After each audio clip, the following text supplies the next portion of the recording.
July 2026 ಸಿಂಹ ರಾಶಿಯವರಿಗೆ ಈ ತಿಂಗಳು ಯಾವ ರೀತಿ ಫಲಗಳಿದೆ ಅನ್ನೋದನ್ನು ನೋಡ್ತಾ ಹೋಗೋಣ. ಮೊದಲನೆಯದಾಗಿ ಸಿಂಹ ರಾಶಿಯವರ ಫಲಗಳು ತಿಳ್ಕೊಳ್ಳೋಕ್ಕಿಂತ ಮುಂಚೆ ಈ ತಿಂಗಳಲ್ಲಿ ಯಾವ ರಾಶಿಯಿಂದ ಯಾವ ರಾಶಿಗೆ ಗ್ರಹಗಳ ಬದಲಾವಣೆ ಇದೆ ಅನ್ನೋದನ್ನು ನೋಡ್ತಾ ಹೋಗೋಣ. ಮೊದಲನೆಯದಾಗಿ 4ನೇ ತಾರೀಕು ಜುಲೈ 4ನೇ ತಾರೀಕು ಶುಕ್ರ ಕರ್ಕಾಟಕ ರಾಶಿಯಿಂದ ಸಿಂಹ ರಾಶಿಗೆ ಪ್ರವೇಶವನ್ನು ಮಾಡ್ತಾನೆ. ಆನಂತರದಲ್ಲಿ 7ನೇ ತಾರೀಕು ಬುಧನು ಕರ್ಕಾಟಕ ರಾಶಿಯಿಂದ ವಕ್ರಗತಿಯಲ್ಲಿ ಮಿಥುನ ರಾಶಿಗೆ ಅಂದರೆ ಜುಲೈ 24ರವರೆಗೂ ಕೂಡ ಮಿಥುನ ರಾಶಿಗೆ ಪ್ರವೇಶ ಮಾಡ್ತಾನೆ. ಜುಲೈ 24ರವರೆಗೂ ಬುಧ ವಕ್ರಗತಿಯಲ್ಲಿರ್ತಾನೆ. ಆನಂತರದಲ್ಲಿ 14ನೇ ತಾರೀಕು ಸೂರ್ಯ ಮಿಥುನ ರಾಶಿಯಿಂದ ಕರ್ಕಾಟಕ ರಾಶಿಗೆ ಪ್ರವೇಶವನ್ನು ಮಾಡ್ತಾನೆ. ಅಂದರೆ ಸಿಂಹ ರಾಶಿಯವರಿಗೆ ಇದು ಲಾಭಸ್ಥಾನದಿಂದ ವ್ಯಯಸ್ಥಾನಕ್ಕೆ ಪ್ರವೇಶ ಆಗೋ ಥರದಲ್ಲಿ ಆಗುತ್ತೆ.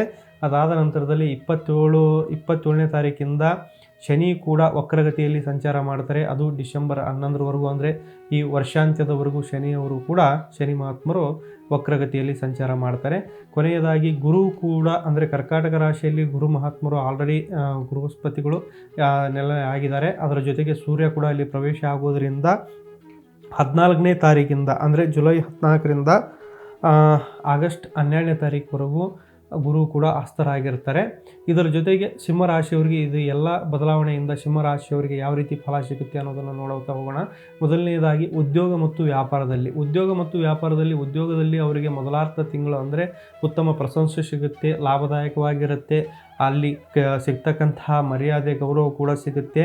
ಅವರ ಮೇಲಾಧಿಕಾರಿಗಳಿಂದ ಅವ್ರಿಗೆ ಪ್ರಶಂಸೆಗಳು ಸಿಗ್ತದ್ರ ಜೊತೆಗೆ ಬಡ್ತಿ ಏನಾದರೂ ಪಡಿತಕ್ಕಂಥದ್ದಿದ್ದರೆ ಅವ್ರಿಗೇನಾದರೂ ಪೆಂಡಿಂಗ್ ಅವರಿಗೆ ಪ್ರಮೋಷನ್ ಏನಾದರೂ ಪೆಂಡಿಂಗ್ ಇದ್ದರೂ ಸಹ ಮೊದಲಾರ್ಧ ತಿಂಗಳಲ್ಲಿ ಅವರಿಗೆ ಖಂಡಿತವಾಗಲೂ ಆಗುತ್ತೆ. ಅದರ ಜೊತೆಗೆ ಏನಪ್ಪ ಅಂತಂದರೆ ಕೊನೆಯ ಅರ್ಧದಲ್ಲಿ ಅಂದರೆ ತಿಂಗಳ ಕೊನೆಯ ಅರ್ಧದಲ್ಲಿ ಸಂಪೂರ್ಣವಾಗಿ ಅವರಿಗೆ ವ್ಯಯಸ್ಥಾನಕ್ಕೆ ಸೂರ್ಯನ ಪ್ರವೇಶ ಆಗುವುದರಿಂದ ಏನಾಗುತ್ತೆ ಅಂತಂದರೆ ಖರ್ಚುಗಳು ಹೆಚ್ಚಾಗಬಹುದು. ಅನವಶ್ಯಕವಾಗಿ ಅವರು ಏನಾದರೂ ದುಂದು ವೆಚ್ಚಗಳನ್ನು ಮಾಡಬಹುದು. ಏನಾದರೂ ಹೂಡಿಕೆಗಳನ್ನು ಮಾಡಿರ್ತಕ್ಕಂಥದ್ರಲ್ಲಿ ನಷ್ಟ ಕೂಡ ಆಗಬಹುದು. ಸ್ವಲ್ಪ ಎಚ್ಚರಿಕೆಯಿಂದ ಇರತಕ್ಕಂಥದ್ದು ಕೂಡ ಒಳ್ಳೆಯದು. ಆರ್ಥಿಕ ಸ್ಥಿತಿಗಳನ್ನು ನೋಡಲಿಕ್ಕೆ ಹೋದರೆ ಏನಾದರೂ ಅವರು ಕೊಟ್ಟಿರ್ತಕ್ಕಂಥ ಹಣ, ಪೆಂಡಿಂಗ್ ಇರ್ತಕ್ಕಂಥ ಹಣ, ಇಷ್ಟು ದಿನ ಬರದೇ ಇರತಕ್ಕಂಥ ಹಣ ಕೂಡ ಸಿಂಹರಾಶಿಯವರಿಗೆ ಖಂಡಿತವಾಗಲೂ ಬರ್ತದೆ. ಯಾಕಂದರೆ ತಮ್ಮದೇ ಆದಂತಹ ರಾಶಾಧಿಪತಿಗಳು ಲಾಭಸ್ಥಾನದಲ್ಲಿ ಇರುವುದರಿಂದ ಏನಾದರೂ ಪೆಂಡಿಂಗ್ ಇರತಕ್ಕಂತಹ ಹಣಕಾಸು ಕೂಡ ಖಂಡಿತವಾಗಲೂ ಬರ್ತಕ್ಕಂಥ ಚಾನ್ಸಸ್ ಇದೆ. ಆದರೆ ಸ್ವಲ್ಪ ದುಂದು ವೆಚ್ಚದ ಬಗ್ಗೆ ಆನಂತರದಲ್ಲಿ ನೀವು ಅನಗತ್ಯವಾಗಿ ಕೋರ್ಟು ಕಚೇರಿಗಳ ವ್ಯಯ ಆಗಬಹುದು.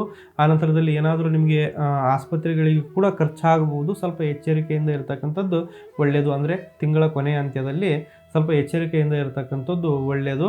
ಆನಂತರದಲ್ಲಿ ಕೌಟುಂಬಿಕ ಮತ್ತು ಪ್ರೀತಿ ಪ್ರೇಮದ ವಿಚಾರಗಳನ್ನು ನೋಡಲಿಕ್ಕೆ ಹೋದರೆ ಕೌಟುಂಬಿಕ ವಿಚಾರಗಳಲ್ಲಿ ಖಂಡಿತವಾಗಲೂ ನಿಮಗೇನಪ್ಪ ಅಂದರೆ ಒತ್ತಡ ಅಂತೂ ಖಂಡಿತವಾಗಲೂ ಇದೆ.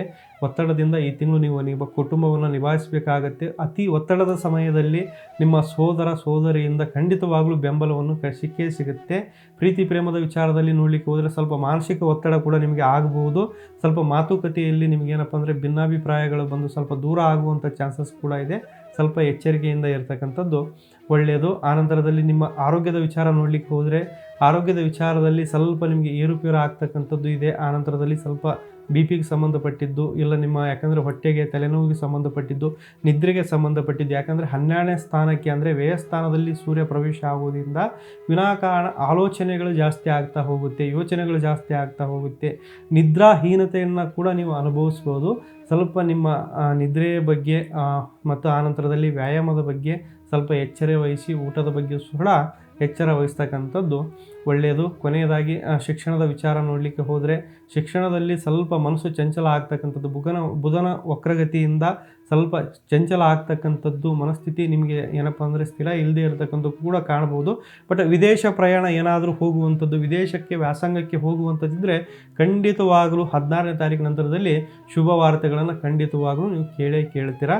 ಕೊನೆಯದಾಗಿ ನಿಮ್ಗೆ ಏನಾದರೂ ಸಮಸ್ಯೆಗಳಿತ್ತು ಅಂತಂದರೆ, ಏನಾದರೂ ನಿಮಗೆ ದೋಷಗಳು ಗ್ರಹಗತಿಗಳಿಂದ ಇತ್ತು ಅಂತಂದರೆ ನೀವೇನಪ್ಪ ಅಂತಂದರೆ ಪ್ರತಿ ಬುಧವಾರ ಸೂರ್ಯನನ್ನು ಆರಾಧನೆ ಮಾಡ್ತಕ್ಕಂಥದ್ದು, ಇಲ್ಲ ಪ್ರತಿ ಬೆಳಿಗ್ಗೆ ಎದ್ದ ತಕ್ಷಣದಲ್ಲಿ ಒಂದು ತಾಮ್ರದ ಚೆಂಬಿನಲ್ಲಿ ನೀರನ್ನು ತಗೊಂಡು ಸೂರ್ಯದೇವನಿಗೆ ಪ್ರದಕ್ಷಿಣೆ ಮಾಡ್ತಕ್ಕಂಥದ್ದು, ಓಂ ಸೂರ್ಯಾಯ ನಮಃ ಅಂತ ಹೇಳ್ತಕ್ಕಂಥದ್ದು ನಿಮ್ಮ ಜೀವನದಲ್ಲಿ ಎಷ್ಟೋ ಬದಲಾವಣೆಗಳನ್ನು ತರಬಹುದು.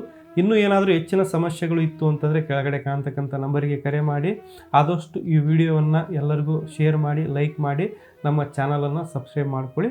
ಎಲ್ಲರಿಗೂ ಒಳ್ಳೆಯದಾಗಲಿ. ನಮಸ್ಕಾರ.